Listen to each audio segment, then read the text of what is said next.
বলছি, আমি একজন gynaecologist and infertility specialist and obstetrician. তো আজকে একটা ভ্যাকসিন নিয়ে কিছু গুরুত্বপূর্ণ তথ্য দেব।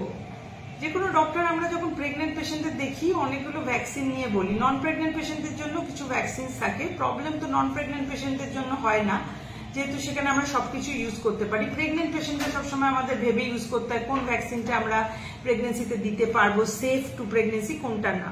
তো যেটা নিয়ে বুঝতে হবে কেন আমরা ভ্যাকসিন বলি। প্রেগনেন্সিতে কিছু স্ট্যান্ডার্ড ভ্যাকসিন আছে যেগুলো যে কোনো অবস্টেট্রিশিয়ান বলা হয় যে এত উইকসে এই ভ্যাকসিন নেবে, অন্য আরেকটা উইকসে বলি এই ভ্যাকসিন নেবে। এগুলো সবার একটা জাস্টিফিকেশন আছে, সেটা একটু এক্সপ্লেন করছি। যে প্রেগনেন্সিতে কি হচ্ছে, মায়ের বডিতে যে মানে যে অ্যান্টিবডিগুলো তৈরি হবে সেটা প্লাসেন্টা দিয়ে বাচ্চার বডিতে ট্রান্সফার হয়। এই প্রসেসটা কখন হয়? এন্ড অফ দ্য প্রেগনেন্সিতে। সেই জন্য কি হয়, বাচ্চার যতদিন ম্যাচুরিটি অব্দি আমরা রাখতে পারবো তত এই শেষ থার্ড ট্রাইমেস্টার বা একদম শেষের হাফে প্রেগনেন্সিতে এই ইমিউনিটি ট্রান্সফার হয়। তো মা জীবনে যত অসুখ করেছে, মা যত ভ্যাকসিন নিয়েছে, তার এগেনস্টে মার যত অ্যান্টিবডি তৈরি হয়েছে সেটা বাচ্চার বডিতে যাবে। এটা কেন দরকার? কারণ বাচ্চা যখন জন্মায় তখন তার ইমিউন সিস্টেম যেটা ফাইট করার একটা ক্যাপাসিটি দেয় আমাদের, যে বাইরে কোনো ব্যাকটেরিয়া বা ভাইরাস অ্যাটাক করলে আমাদের বডি তার সাথে মোকাবিলা করবে, সেইটা বাচ্চার ইমিউন সিস্টেমটা খুব ইম্যাচিওর থাকে। তো বাচ্চার সেই সিস্টেমটা তখন তৈরি হয়নি। বাচ্চা আস্তে আস্তে বড় হবে, আরো ভ্যাকসিন পাবে, তার কখনো ইনফেকশন হবে, তারপরে তার অ্যান্টিবডি তৈরি হবে। এবার কি হচ্ছে, এটা যদি বাচ্চার একটা ইমিউন সিস্টেম ইম্যাচিওর, এই বাচ্চা জন্মালো, তার যদি আমি সেই অ্যান্টিবডি গুলো বডিতে না থাকে, যখনই অ্যাটাক হবে কোনো একটা ভাইরাল ডিজিজ, ব্যাকটেরিয়াল ডিজিজ, বাচ্চা তো সেটা তখন ফাইট করতে পারবে না, বাচ্চার মারা যাওয়ার সম্ভাবনা বেড়ে যেতে পারে। সেই সমস্ত ডিজিজ, মারাত্মক ডিজিজ থাকতে পারে, যেমন ধরো টিটেনাস, ডিপথেরিয়া, যেগুলো আমরা জানি, হুপিং কাফ, এগুলো খুব কমন ডিজিজ। একসময় বহু বাচ্চা এতে মারা যেত, যতদিন না আমাদের ইন্ডিয়াতে একটা robust vaccination system India government তৈরি করেনি তখন। এখন এই সিস্টেমটা আছে, তাতে আমরা বিভিন্ন ভ্যাকসিন বিভিন্ন সময় দিই। প্রথমেই একটা দেওয়া হয় টিটেনাস টক্সয়েড, যেটা বেশিরভাগ মারাই জানেন। আমার পেশেন্টরা প্রেগনেন্ট হওয়ার পরে জিজ্ঞাসা করে পরের দিনই যে ম্যাডাম আমরা কবে টিটেনাস ভ্যাকসিন নেব। এইটা সবাই জানেন, বাকি ভ্যাকসিন গুলো নিয়ে জানেন না। এবার টিটেনাসটা কিভাবে হয়, কোনো যদি উন্ড বা কেটে গেছে কারো, সেটা যদি ওপেন উন্ড হয়, সেখানে ধুলোবালি থেকে টিটেনাস ব্যাকটেরিয়ার স্পোর গুলো থাকে ওখানে। ধুলোবালি লাগলে তার থেকে হতে পারে। এটা আগেকার দিনে খুব বেশি অ্যাপ্লিকেবল ছিল। কেন?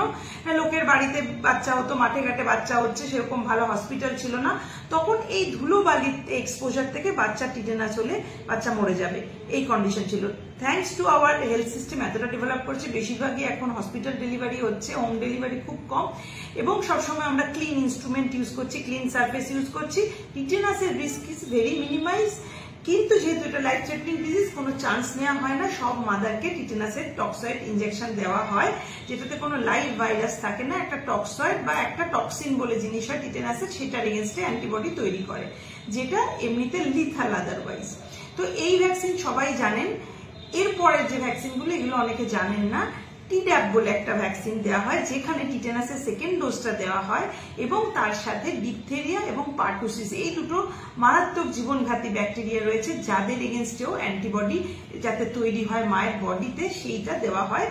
কারণ হচ্ছে একটাই, জন্মের পরে এই ডিপিটির ভ্যাকসিন বাচ্চা পায়, কিন্তু বেশ কিছু মাস পরে। তো প্রথম 6-8 মাসের মধ্যে যেহেতু বাচ্চার এক্সপোজারের রিস্ক আছে, তো বাচ্চার অ্যান্টিবডি কোথায়? তখন নেই। মা যদি বাচ্চাকে এই অ্যান্টিবডিটা সাপ্লাই করে, তাহলে বাচ্চার লাইফটা প্রোটেক্টেড হবে। তারপর 6 মাস পরে বাচ্চা ডিপিটির ডোজ পাবে। তো এই জন্য মাকে ভ্যাকসিন দেওয়া খুব জরুরি।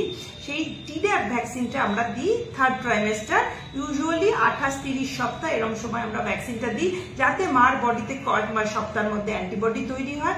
সেই অ্যান্টিবডিটা মা বাচ্চাকে পাস করে। তো জন্মের পর থেকে বাচ্চার ওই 6 মাস অব্দি ওই অ্যান্টিবডিটা, মায়ের অ্যান্টিবডিটা কাজে দেবে, যতক্ষণ না ওর নিজের ভ্যাকসিনেশন হচ্ছে। আরেকটা হচ্ছে ডিজিজ হচ্ছে বাচ্চাদের জ্বর খুব কমন, কোনোটা তার মধ্যে ফ্লু বা ইনফ্লুয়েঞ্জা, সেটাও কিন্তু অনেক সময় মারাত্মক হতে পারে।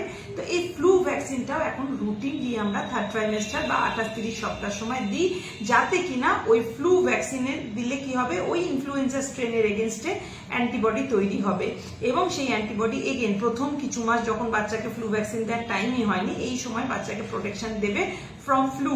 তো এই সমস্ত মারাত্মক ব্যাধিগুলো থেকে বাচ্চাকে যদি আমরা প্রিভেন্ট করি, তবে তো আমরা তার একটা হেলদি লাইফ দিতে পারবো। তো সেই জন্য মায়ের ভ্যাকসিনেশন ঠিক সময়ে একদম দরকার। তো আপনাদের সবার অবস্টেটিশিয়ানরা এটা যাদের কাছে দেখাবে সবাই এটা রিকমেন্ড করবে, কিন্তু তখন আপনারা এটা নিয়ে নেবেন, কখনো ভাববেন না যে এটা না নিয়ে বা ওটাতে কোনো একটা খরচ। গভর্নমেন্টের সাপ্লাই আছে কিছু জায়গায়, যেমন টিড্যাপের ইনফ্লুয়েঞ্জা ভ্যাকসিনটা এখনো গভর্নমেন্ট সাপ্লাইয়ে আসেনি। টিড্যাপের দুটো এসছে, মানে টিটেনাস আছে আর ডিপথেরিয়াটা আছে, পার্টোসিসটা এখনো গভর্নমেন্ট সাপ্লাইয়ে আসেনি। তো আমরা প্রাইভেট ক্লিনিক থেকে এগুলো সবসময় অফার করি।